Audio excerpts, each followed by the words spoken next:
இன்றைக்கு தமிழக அரசியலிலே ஒரு இந்திய அரசின் 23ஆம் புலிகேசிக்கு இணையாக ஒரு கோடையாக காற்றிலே சட்டை போடுகின்ற ஒரு கோமாளியாக இருக்கக்கூடிய ஒருவர் தான் இன்றைக்கு தன்னை நாளைய முதலமைச்சர் என்று பிரகடனப்படுத்திக் கொள்கின்ற இன்றைக்கு வலுவில்லாத அண்ணா திராவிட முன்னேற்ற கழகத்தினுடைய தலைவர் பொறுப்பில் இருக்கிற பொதுச் செயலாளர் எடப்பாடி பழனிசாமி அவர்கள்.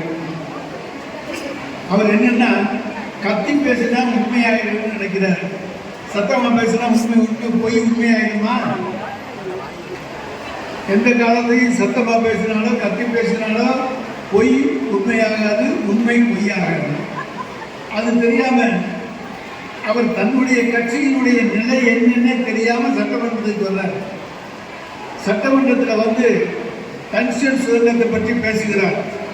நீங்க உடனே எதிர்ப்பு கடிதம் தெரிவிக்கவில்லை என்கிறார். உடனடியாக முதலமைச்சர் சொல்கிறார், நாங்கள் உடனடியாக மறுப்பு கடிதம் வெளியிட்டிருக்கிறோம், அங்கே நக்சல் சுதந்திரம் ஆரம்பிப்பதற்கு எதிர்ப்பு தெரிவித்திருக்கிறோம் என்று சொல்லுகிறார். எங்களுடைய நிலைப்பாட்டை சொல்லுகிறோம், எங்களுடைய நாடாளுமன்ற உறுப்பினர்கள் அங்கே போராட்டம் நடத்தி இருக்கிறார்கள், அதற்கு எதிர்ப்பு தெரிவித்திருக்கிறார்கள், வெளிநடப்பு செய்திருக்கிறார்கள் என்றெல்லாம் சொல்லுகிறோம்.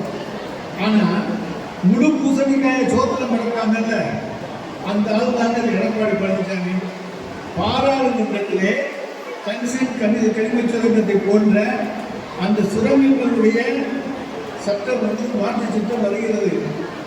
மத்திய அரசாங்கத்துக்கு உரிமையை தருகிற சட்டம். அது பாராளுமன்றத்திலே கொண்டு வந்து அதனுடைய மேலவையிலே கொண்டு வரப்படுகிறது.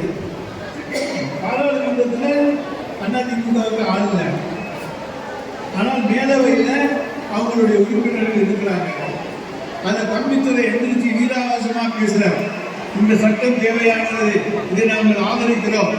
எப்படி பிஜேபியினுடைய பி டீம் நாங்கள் சொல்றோம்ல, அதுக்கு ஏற்றாப்போல் அங்கே முழக்கமிட்டு விட்டு ஆதரித்து வாக்களித்து விட்டு இங்கே ஒன்றுமே தெரியாததை போல நடிக்கின்ற நடிப்பு பழனிசாமிக்கு